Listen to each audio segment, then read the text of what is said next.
السلام علیکم ناظرین، ڈیلی کیٹو پاکستان سے میں ہوں زہیب اختر اور آپ دیکھ رہے ہیں پروگرام جی بی افیئرس۔ ناظرین، گلگت بلتستان اسمبلی کا جو بجٹ اجلاس تھا وہ گزشتہ ماہ مکمل ہو چکا اور بجٹ پاس ہو چکا ہے، اور اس کے بعد خبریں گردش کر رہی تھی کہ گلگت بلتستان اسمبلی کو تحلیل کر دیا جائے گا قبل از وقت اور پھر نئے انتخابات کی طرف جایا جائے گا۔ تاہم ابھی تک ایسی کوئی کنفرمیشن موصول نہیں ہوئی ہے اور یہ خبریں گردش کر رہی تھی۔ اور اس کے ساتھ ساتھ گزشتہ دنوں آپ نے دیکھا تھا کہ اینٹی کرپشن کی جانب سے کچھ تحقیقات کی جا رہی تھی، کچھ ایشوز کے اوپر، کچھ پروجیکٹس کے اوپر، تو اس کو صوبائی حکومت کی جانب سے ایک لیٹر جاری کیا گیا جس کو رکوانے کے حوالے سے اور پھر مختلف قسم کی خبریں اس حوالے سے گردش کری تھی۔ اور اس کے ساتھ ساتھ آنے والے وقت میں گلگت بلتستان میں جب انتخابات ہوں گے، جنرل انتخابات، اس میں جو مختلف سیاسی پارٹیاں ہیں ان کی کیا پوزیشن ہے، ان تمام چیزوں کے اوپر آج ہم اپنے پروگرام میں بات کریں گے۔ اس پر بات کرنے کے گلگت بلتستان کے سینئر صحافی ہمارے ساتھ موجود ہیں، امتیاز علی تاج صاحب۔ اچھا تاج صاحب، میں نے پہلے اپنے ناظرین کو بتایا کہ بتایا یہ جا رہا تھا یا خبریں یہ گردش کر رہی تھی کہ گلگت بلتستان اسمبلی کا بجٹ اجلاس کے بعد اسمبلی کو تحلیل کیا جائے گا، لیکن بجٹ اجلاس تو ہو چکا، بجٹ پاس ہو چکا ہے، لیکن ابھی ایسا کچھ نظر نہیں آ رہا ہے۔ کیا آپ کے پاس اطلاعات ہیں کہ اسمبلی کے قبل از وقت تحلیل کرنے کے حوالے سے؟ ہزاروں خواہشیں ایسی کہ ہر خواہش پر دم نکلے، یہ لوگوں کی خواہشات اور سوچ اور ترجیح تو ہو سکتی ہے جن کو فوری طور پر انتخابات میں فائدہ مل رہا ہو، لیکن بات یہ ہے کہ ایک گورنمنٹ بیٹھی ہوئی، ایک اسمبلی موجود ہے، وہ جب تک کولیکٹیو کوئی ڈیسیجن نہ لے لے اس وقت تک اس طرح اسمبلی کو قبل از وقت تحلیل کرنا کافی مشکل ہوگا، چونکہ جو بھی حکومت اگر اس کو تحلیل کرتی ہے تو وہ ہمیشہ کے لیے ایک ان کے وہ تانا لگے گا کہ انہوں نے جو ہے اسمبلی کو تحلیل کیا۔ اسمبلی کو اس طرح قبل از وقت تحلیل کرنا یہ آمرانہ روش رہا ہے اس ملک میں، تو اس لیے اس تناظر میں پھر یہ تاثر پیدا ہوگا کہ جو ڈیموکریٹک جو گورنمنٹ ہے فیڈرل، انہوں نے ایک وہی آمرانہ انہوں نے جو ہے روایت دہرائی ہے، تو یہ کافی مشکل ہوگا ان کو ہمیشہ کے لیے اس بوجھ کو اٹھانا۔ تو میں سمجھتا ہوں کہ گو کی ایک جو رانا ثناء اللہ پر مشتمل ایک کمیٹی تھی جس میں برجس طاہر بھی شامل تھا، انجینئر امیر مقام بھی تھا، اور اسی طرح ایک اور وہ بھی تھا نمائندہ اس میں، تو اس کمیٹی نے باقاعدہ طور پر ریکمنڈ کیا ہے پرائم منسٹر آف پاکستان کو کہ وہ گلگت بلتستان کے اسمبلی کو تحلیل کریں۔ جی، تو اس کمیٹی کو جو مینڈیٹ دیا گیا تھا اس مینڈیٹ میں یہ بھی تھا کہ گلگت بلتستان کے مالی بجٹ کے علاوہ سیاسی جو معاملات ہیں اس حوالے سے بھی کوئی ڈیسیجن لے لے، لیکن یہ چیز واضح نہیں کی گئی تھی کہ کس طرح کے سیاسی وہ فیصلے لیں گے، لیکن عام تاثر یہ تھا کہ شاید یہ کوئی ریفارمز لائیں گے، لیکن بعد میں جب وہ ریکمنڈیشن سامنے آئے تو پتہ یہ چلا کہ وہ اسمبلی کو قبل از وقت تحلیل کرنے کی سفارش کی حد تک جو ہے وہ سیاسی طور پر ان کو اختیار دیا گیا تھا، تو انہوں نے ریکمنڈیشن آگے بھجوا دیا ہے۔ اب پرائم منسٹر آف پاکستان کی نیتوں پر منحصر ہے کہ وہ اس کو کس نظر سے دیکھتا ہے اور کیا وہ کرنا چاہتا ہے، تو ابھی تک تو فیصلہ نہیں ہوا، لیکن مسلم لیگ نون کی کوششیں ماضی میں پیپلز پارٹی بھی یہی چاہتی تھی کہ قبل از وقت اسمبلی تحلیل کیا جائے۔ تو اب دونوں پارٹیاں، تو بڑی جو پارٹیاں ہیں مرکز میں جن کی حکومت ہے وہ دونوں تو متفق ہیں قبل از وقت اسمبلی کو تحلیل کرنے کے، لیکن اسمبلی پھر بھی ابھی تک موجود ہے، لیکن ان کی ترجیح یہ تھی کہ بجٹ کے فوری بعد اس کو تحلیل کیا جائے۔ تو ابھی ایک اطلاع یہ بھی ہے کہ جو ریکمنڈیشن ہے وہ پرائم منسٹر آف پاکستان کے ٹیبل پہ موجود ہے، تو اب سوال یہ پیدا ہو رہا ہے کہ کیا پرائم منسٹر آف پاکستان کے پاس یہ پاور ہے کہ اسمبلی کو وہ تحلیل کر سکے، لیکن ماہرین یہی کہتے ہیں کہ پرائم منسٹر آف جو پاکستان ہے اس کو اس طرح اختیار نہیں ہے جو اختیار وزیر اعلیٰ گلگت بلتستان کو حاصل ہے، وہ سمری بھجوا دے گا تو تب سمری منظور ہوگی تو اسمبلی تحلیل ہوگی، لیکن پرائم منسٹر یہ کر سکتے ہیں چونکہ ان کا ایک خانگی مسئلہ بن گیا ہے گلگت بلتستان کا جو آرڈر 2018 ہے اس میں ترمیم کرنے کا، ایک آرڈر وہ جاری کرے گا، خود اختیار اٹھائے گا اسمبلی تحلیل کرنے کا، اور اگلا آرڈر جاری کرے گا اسمبلی تحلیل کرنے کا، یہ وہ کر سکتا ہے، لیکن جو ابھی تک جو آرڈر جس شکل میں موجود ہے اس میں اس کو اختیار حاصل نہیں ہے، تو ترمیم کے ذریعے اختیار حاصل کر کے وہ کر سکتا ہے۔ صحیح ہے۔ اچھا، گزشتہ دنوں ایک میڈیا میں نیوز بھی آئی تھی اور اینٹی کرپشن کی جانب سے مختلف کیسز کے اوپر وہ ان کی کارروائیاں جاری ہیں اور پوچھ گچھ اداروں کے اندر وہ کر رہے ہیں، تو ایسے میں حکومت کی جانب سے ایک لیٹر بھی جاری ہوا تھا جو اینٹی کرپشن کو، کہ ان کیسز کے اوپر یا ان فائلوں کے اوپر اپنی کارروائی روکنے کے حوالے سے آپ کیا سمجھتے ہیں کہ یہ کیوں اس طرح کا اقدام حکومت کی طرف سے اٹھایا گیا، اس کو روکا گیا، اور حکومت کی طرف سے یہ بھی کہنا تھا کہ یہ تھرو پراپر چینل نہیں گیا؟ آپ کیا سمجھتے ہیں، آپ کے پاس کیا اطلاعات ہیں اس حوالے سے؟ دیکھیے، حکومت جو بھی ہو، اس سے پہلے کی جو جتنی بھی حکومتیں رہیں گلگت بلتستان میں، وہ بھی نہیں چاہ رہی تھی کہ گلگت بلتستان سطح پر کوئی ایسی تحقیقات ہو، چھان بین ہو، انکوائری ہو افسروں کے کرپشن کے معاملے میں، تاکہ ان کے جو افسران ہیں وہ جس طرح حکومت چاہتی تھی اسی طرح کام کو آگے بڑھائے۔ اگر انویسٹیگیشن ہو جاتی ہے، انکوائری اگر کی جاتی ہے، تو افسروں میں خوف و ہراس پیدا ہوتا ہے، پھر حکومت کے کام نہیں نکلتے ہیں۔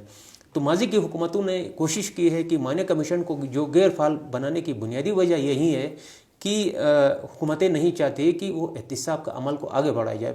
البتہ اپوزیشن میں جب ہوتی ہے کوئی بھی پارٹی، تو وہ ایک پبلک کی توجہ حاصل کرنے کے لیے، اپنا ایک نام پیدا کرنے کے لیے پبلک میں پھر وہ احتساب کے بڑے نعرے لگاتی ہے۔ جب وہ پارٹی حکومت میں آتی ہے تو سب سے بڑی مخالف وہی ہوتی ہے۔ اور ماضی میں میں نے یہی دیکھا ہے کہ کچھ اخبارات ایسے بھی ہیں ماضی کی حکومتوں میں کہ انہوں نے کچھ جو منصوبے تھے، جو کرپشن کے نظر ہو گئے تھے، ان کے حوالے سے خبر چھاپی، تو نہ صرف انکوائری انہوں نے رکوائی بلکہ ان اخبارات کو بھی ٹارگٹ کا نشانہ بنایا گیا۔ تو یہ انتقامی کارروائی ماضی میں بھی ہو گئی، اب بھی یہی ہو رہا ہے۔ لیکن میرا یہ تجویز ہوگی کہ یہ جو جس لیول کے یہاں پہ انکوائریز ہو رہی تھی، چھان بین ہو رہی، احتساب کا عمل تو ٹھیک ہے، اس کے بغیر تو گڈ گورننس کا جو تصور ہے اس کو یقینی نہیں بنایا جا سکتا۔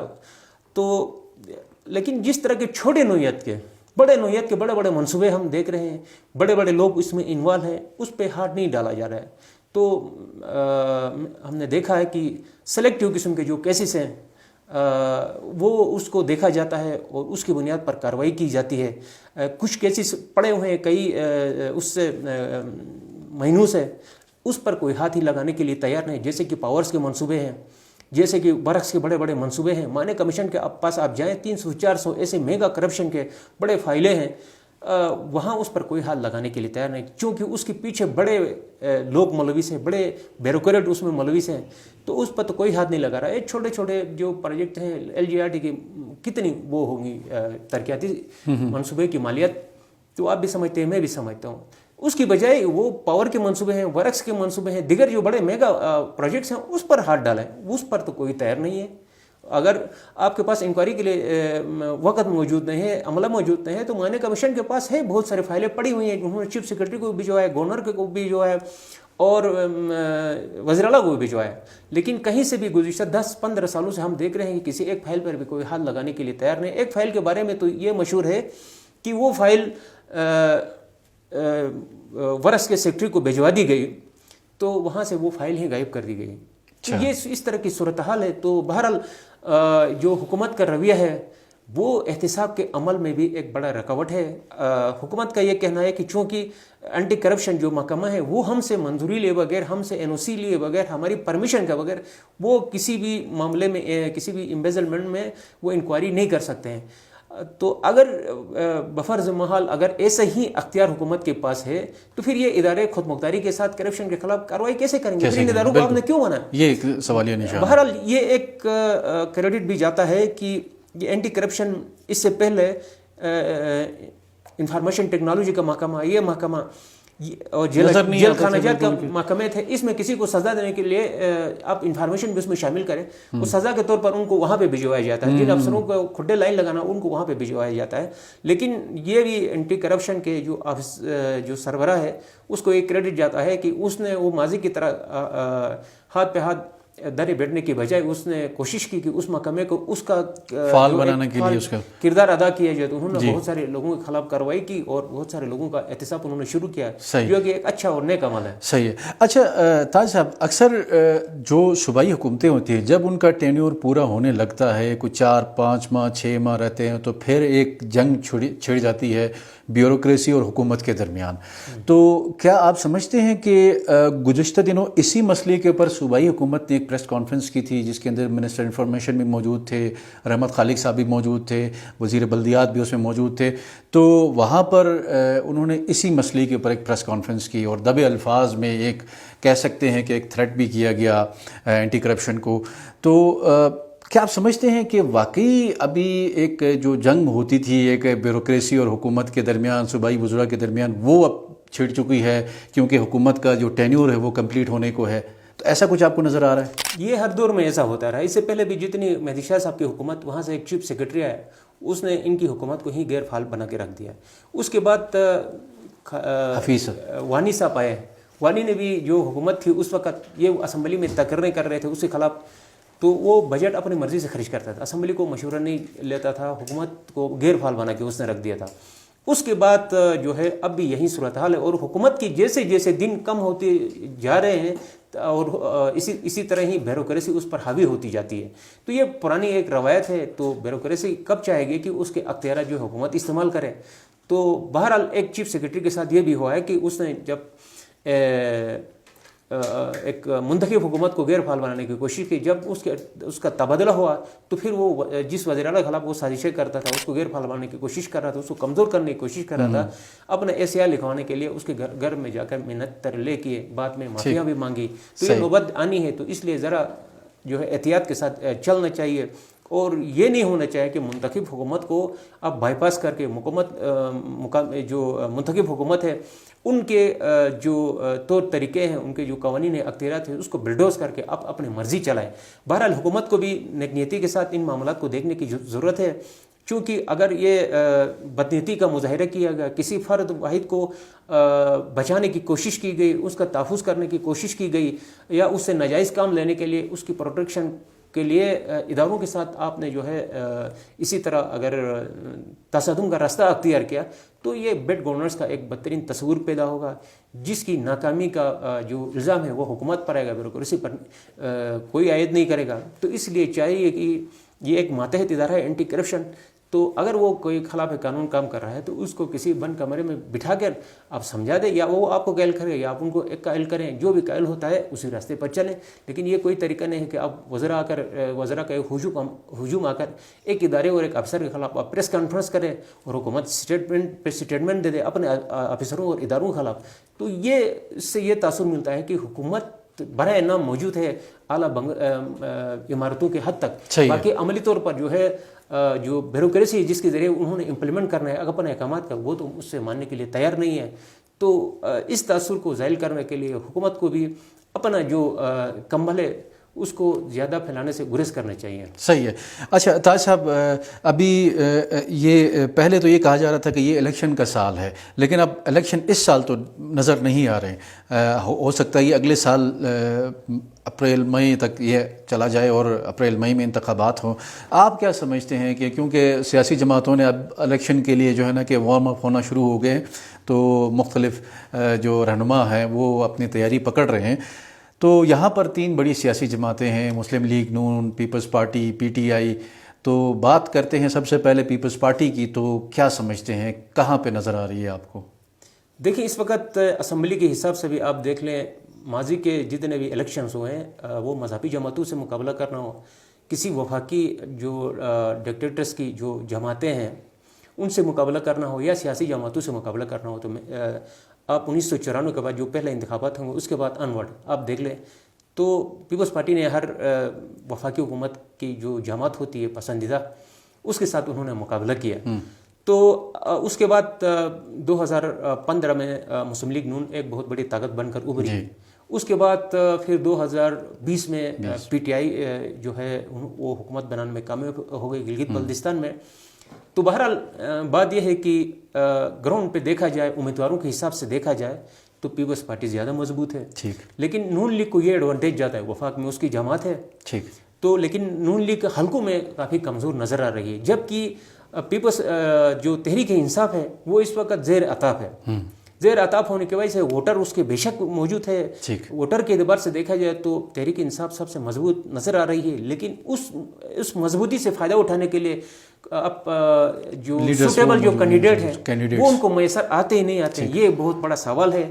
اگر وہ جو حالات ہیں اس سے فائدہ اٹھانے کے لیے اگر معقول ان کو موضوع امیدوار ملتے ہیں تو وہ فائدہ اٹھانے میں کامیاب ہوگی. تحریک انصاف بلا شک شبہ ان کا اچھا خاصا ووٹ بینک ہے, ہر حلقے میں ہے اور بہت زیادہ اس کو پسند کیا جاتا ہے.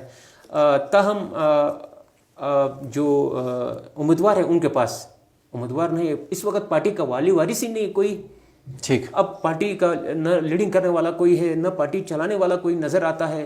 2-3 ممبران اسمبلی جو ہے وہ وہاں پہ بات کرتے ہیں. نہیں, ان کی تو پی ٹی آئی کا تو صوبائی کیبنٹ کا بھی اعلان ہو چکا ہے. جو بڑے صوبائی عرصے بعد کیبنٹ جو ہے پچھلے دنوں یہ کمپلیٹ ہو گیا ہے. تو ابھی جو تنظیمی ایکٹیویٹیز ہیں وہ نظر نہیں آ رہے. میرا کہنے کا ہاں, کل انہوں نے ایک ریلی کی ہے, ان کے یوتھ ونگ نے جو ہے ایک بڑی ایک ریلی ایک دفعہ کافی عرصے بعد ایک ان کی وفاق میں جو ایک ورکنگ ریلیشن شپ کا جو عمل ہے اس میں اگر ان کو کوئی سپیس نہیں ملتا ہے تحریک انصاف کو تو شاید آنے والے انتخابات میں کافی مشکلات ہوں گی. اور پیپلز پارٹی اور نون لیگ جو ہے وہ ماحول سے فائدہ اٹھانے میں کامیاب ہو جائیں گے, چونکہ وفاق میں ان کی اس وقت جو ہے بڑے عہدے ان کے پاس ہے, حکومت ہے یا اس کے علاوہ صدر یا گورنر, جتنے بھی بڑے اہم عہدے ہیں ان دونوں پارٹیوں کے پاس ہیں. اچھا, آپ نے بات کی نون لیگ کے حوالے سے, پی ٹی آئی کے تو جو ایشوز ہیں وہ بھی آپ نے پوائنٹ آؤٹ کیے ہیں. اس وقت اگر دیکھا جائے تو نون لیگ کے اندر بھی ایک بڑا ایک گروپ بنا ہوا ہے جس کو نون لیگ کے اب اکثر ہم سے یہ گلا کیا جاتا ہے میڈیا سے کہ آپ ایک حصے کو اگر ہم بات کرتے ہیں تو آپ اس کو سمجھتے ہیں نون لیگ کا, دوسرے کو آپ ہمیں دوسرا گلا کرتا ہے کہ بھائی آپ ہمیں نون لیگ کا نہیں کہتے ہیں. تو میں یہ 2 گروپس کہوں گا نون لیگ کے. تو جو دوسرا گروپ ہے, ایک گروپ وہ کافی اس کے ایک دوسرے کے آمنے سامنے ہیں. تو اس کا نقصان نون لیگ کو اگر ایسے ہی رہا تو مستقبل میں آپ کیا سمجھتے ہیں کس طریقے کا نقصان نون لیگ کو اٹھانا پڑے گا پھر؟ دیکھیے, اس صورتحال کی بیسک ذمہ داری جو ہے وہ ذمہ دار ہے ان کی مرکزی قیادت جو تماشا دیکھ رہی ہے. اگر وہ تماشا دیکھنے کے بجائے یہاں اگر کسی ایک گروپ کے ساتھ ان دونوں کے بیچ یا مفاہمت کروائے. جبکہ پچھلے دنوں جو 4 رکنی کمیٹی یہاں پہ آئی ہوئی تھی پرائم منسٹر کے اس پہ, لیکن کوئی ڈیسیجن سامنے نہیں آیا, کچھ بھی نہیں کیا, کوئی ڈیسیجن سامنے نہیں آیا. یہ ان کی مفاہمت ہونا چاہیے یا اظہار اللہ تعالیٰ کی کسی ایک سے کرنا چاہیے. بالکل, تو وہ کر نہیں رہے ہیں, وہ خود تماشا دیکھ رہے ہیں. اس وجہ سے یہ جو ہے ان کی حوصلہ افزائی ہو رہی ہے دونوں اطراف سے. یہ ایک دوسرے کو تسلیم نہیں کرتے ہیں, ایک دوسرے کے خلاف پریس کانفرنس کرتے ہیں, ایک دوسرے کے خلاف اسٹیٹمنٹ دے رہے ہیں. اب ان دونوں میں سے مسلم لیگ ہے کون سا گروپ یہ واضح نہیں ہے. دوسرے ایک سے جو پارلیمانی گروپ ہے وہ سارا ایک طرف ہے, جو پولیٹیکل پارٹی ہے وہ ایک طرف ہے. اب ان سے بھی اظہار اللہ تعالیٰ کی مرکز نہیں کر رہے, ان کے ساتھ بھی نہیں کر رہی ہے. تو اس طرح کی صورتحال کی وجہ سے دونوں گروپ یہ سمجھ رہے ہیں کہ ہم ہی مسلم لیگ نون ہیں. تو ان کا دعویٰ بہت حد تک درست ہے. تاہم جو حافظ حفیظ الرحمان کے مرکز میں جو ان کا اثر رسوخ ہے یا گلگت بلتستان میں پارٹی کو مضبوط کرنے کے لیے یا ان کی جو شخصیت ہے پرسر قسم کی, سحر انگیز قسم کی جو اس کی شخصیت ہے, اس کی معاملات فہمی میں یا پارٹی بنانے میں, پارٹی کو فعال کرنے میں جو اس کی خدمات اور جو طویل عرصے ان کی جو جدوجہد رہی ہے, اس وجہ سے اس کا متبادل مجھے تو کوئی مخالف گروپ میں نظر نہیں آتا. بے شک شخصیات ہے لیکن وہ اپنے حلقے کے حد تک, لیکن حفیظ الرحمان پورے گلگت بلتستان کی ایک اہم شخصیت ہے. اس طرح کی پرسنالٹی مخالف گروپ میں تو ہمیں نظر نہیں آ رہی. اور مرکز کے ساتھ زیادہ جن کے روابط ہیں, جن کو اہمیت دی جا رہی ہے مرکزی سطح پر جو پروگرامز ہیں اس میں تو حفیظ الرحمان کو اہمیت دی جا رہی ہے. مخالف گروپ کی جانب سے تو انور صاحب کو سامنے کیا جا رہا ہے کہ جو اس وقت منسٹر بھی ہیں, کیا آپ سمجھتے ہیں کہ وہ ہیں اس لیول پہ؟ دیکھیں, میں تو یہ سمجھتا ہوں کہ ہم نے دیکھا ہے کہ یہاں پہ بڑے گزشتہ 15-20 سالوں سے کہ اس نے اپنے حلقے میں اپنے ووٹ بینک بنانے کے لیے وہاں پہ ہمیشہ اس کے حلقے میں کوششیں ہوتی رہی ہیں, لیکن وہ اس کی خاندانی ایک ووٹ بینک ہے, اس میں کوئی شک نہیں, وہ مضبوط بھی ہے. لیکن پارٹی کے لیے شاید اس کی کوئی پارٹی لیڈنگ کے لیے نہیں رہی ہے. وہ اگر اس کی وہ اپنے حلقے سے پہلے باہر نکلے, پھر گلگت بلتستان میں اپنے کوئی سیاسی سرگرمی دکھائیں, سیاسی خدمات دکھائیں, پھر اس کے بعد شاید کسی سٹیج پہ اگر اس کو ایک صوبائی صدر کا متبادل ایک امیدوار کے طور پر لوگ ماننے کے لیے تیار ہوں گے. تاہم اس کے ساتھ بھی حلقے کی جو مضبوط شخصیت ہے وہ کافی حد تک اس کے ساتھ کھڑے ہیں. یہ بغض حفیظ ہے یا حب انور ہے یہ سمجھ میں نہیں آ رہا. بہرحال یہ نقصان مرکزی ان کی جو قیادت ہے اس کا فیصلے میں تاخیر اور ان دونوں کے گروپوں کے بیچ جو ہے مفاہمت کرانے میں عدم دلچسپی کی جو صورتحال ہے اس وجہ سے یہ دراڑ جو ہے دونوں میں بڑھتی جا رہی ہے. اور یہ دن بدن یہ کشیدگی اس وقت زیادہ تیز ہوگی جب الیکشن کے دن قریب آئیں گے. پھر وہاں پہ جب ٹکٹوں کی تقسیم ہوگا تو ان دو گروپوں کے مابین بڑی کھینچتانی ہوگی. اس کھینچتانی کے بعد بڑی کھینچتانی جو ہے پھر جب انتخابات ہوں گے تو پھر اس کے بعد حکومت سازی میں ان دونوں گروپوں کے مابین جو ہے پھر ایک ٹکراؤ کی پوزیشن آ گئی. اس ٹکراؤ کے بعد جب وزیر اعلیٰ کا انتخاب ہوگا, اسپیکر کا انتخاب ہوگا, پھر اس کے بعد اگر یہ حکومت میں آتے ہیں تو پھر مشیروں, وزیروں, معاونین اور جنگ چھڑ جائے گی پوری لمبی سے. بالکل بڑے جنگ چھڑتی رہے گی. صحیح ہے, ٹھیک ہے. تو اب نہیں پتا ہے کہ ان کے جو مرکزی قیادت ہے وہ کس طرح اس چیز کو سیٹل کرتے ہیں. صحیح ہے. آپ سے فائنل سوال یہ ہے کہ اکثر گلگت بلتستان کی عوام میں یہ بات ظاہر بحث ہوتی ہے کہ کوئی بھی سیاسی جماعت ہو اس کا جو پارٹی صدر ہے, جس طرح بھی پیپلز پارٹی کا ہے, حلقہ 1 سے ہے, حلقہ 1, 2, 3 کو زیادہ فوکس کیا جاتا ہے. کہا جاتا ہے کہ یہاں سے پارٹی صدور ہوں تو گلگت جو شہر ہے, سٹی ہے, صوبائی دارالخلافہ ہے, یہاں پہ جب پارٹی زندہ ہو, یہاں پہ پارٹی ایکٹیویٹ ہو تو پھر پورے گلگت بلتستان میں نظر آتی ہے. کیا آپ اس چیز کو بھی سمجھتے ہیں کہ جو اب جس طرح نون لیگ میں کھینچاتانی ہو رہی ہے پارٹی صدارت کے لیے, اس وقت تو حفیظ صاحب موجود ہیں لیکن دوسرا گروپ کوشش کر رہا ہے کہ وہ کہیں اور کسی اور کو یہ ذمہ داری سونپے, تو اب اس چیز کا آگے فیصلہ ہونا ہے. پھر اس کے ساتھ ساتھ اب پی ٹی آئی کا دیکھیں آپ کہ جو پارٹی صدر کے ہیں وہ خود استور سے ان کا تعلق ہے اور بے شک ان کی رہائش حلقہ 2 میں ہے لیکن وہ الیکشن وہاں سے کنٹیسٹ کرتے ہیں. تو ابھی تو 1, 2, 3 میں تینوں پارٹیوں کے صدور دیکھا جاتے ہیں. اگر اس میں کوئی تبدیلی آ جاتی ہے تو آپ سمجھتے ہیں کہ پارٹی کو زندہ رکھنے کے لیے حلقہ 1, 2, 3 میں ہی صدارت ہونی چاہیے یا پھر یہ کوئی میٹر نہیں کرتا؟ میرے خیال میں اس کی تو کوئی اتنی زیادہ اہمیت نہیں ہے, اس وجہ سے کہ آپ دیکھیں کہ مہدی شاہ سکردو سے تھا جی, 2009 میں حکومت بنانے میں کامیاب ہو گیا. اسی طرح قربان صاحب جو پیپلز پارٹی کے ساتھ اس کا تعلق نگر سے تھا. مسلم لیگ کا جو صدر تھا وہ حاجی جانباز صاحب مرحوم تھے, ان کا تعلق دیامر سے تھا. تو پیر کرم علی شاہ پیپلز پارٹی کا تھا, وہ اس کا ضلع گیزر سے ان کا تعلق تھا, وہ بھی ڈپٹی چیف ایگزیکٹو بنے. تو وہ زیادہ ضروری نہیں ہے لیکن شہر میں ایک انفلوئنس ہوتا ہے. جی, آپ اپوزیشن میں ہوتے ہیں تو حکومت کو زیادہ پریشرائز آپ تب کر سکتے ہیں جب گلگت میں آپ کے پاس اسٹریٹ پاور ہوگی. اب گلگت میں آپ کا اثر رسوخ نہیں ہوگا. آپ مضافات میں جتنے بھی ہزاروں کا اجتماع کریں اس سے حکومت کی صحت پر کوئی اثر نہیں پڑتا. آپ مرکز میں اگر مضبوط ہیں تو پورے گلگت بلتستان میں بے شک آپ کمزور بھی ہوتے لیکن آپ مضبوط نظر آتے ہیں. تو اس لیے ایک خاص پیرامیٹر کے اندر جو ہے گلگت شہر کو ضروری سمجھا جاتا ہے چونکہ ہیڈ کوارٹر یہی ہے, تمام مسائل یہاں سے حل ہوتے ہیں. اسٹریٹ پاور یہاں ہونے سے آپ حکومت کو بھی دباؤ میں لا سکتے ہیں, آپ انتظامیہ کو بھی دباؤ میں لا سکتے ہیں, آپ اپنے مطالبات منوا سکتے ہیں. چونکہ یہاں اگر سڑک بند ہو, یہاں پہ احتجاج ہو, یہاں جلسے ہو, یہاں مظاہرے ہو تو اس کو اہمیت دی جاتی ہے. مضافات میں جتنے بھی مظاہرے ہو اس کو اتنی اہمیت نہیں دی جاتی. تو اس بنا پر جو ہے گلگت میں ضروری سمجھا جاتا ہے, ادروائز بہت زیادہ ضروری نہیں ہے اس کی. ٹھیک ہے, بہت شکریہ امتیاز صاحب, آپ پروگرام میں تشریف لائے. ناظرین, آپ نے دیکھا کہ گلگت بلتستان میں اس وقت جو صورتحال ہے سیاسی حوالے سے اور اس کے ساتھ ساتھ اداروں کے اندر کیا کچھ چل رہا ہے, جو خبریں گزشتہ دنوں گردش کر رہی تھی اس حوالے سے ہم نے امتیاز صاحب سے جانا. انہوں نے اپنے خیالات اور اپنے جو تجربات وہ ہم سے شیئر کیے. ناظرین, یہاں پر پروگرام کا وقت جو ہے اپنے اختتام کو پہنچتا ہے. اپنے میزبان زہیب اختر کو دیجیے گا اجازت. اللہ حافظ.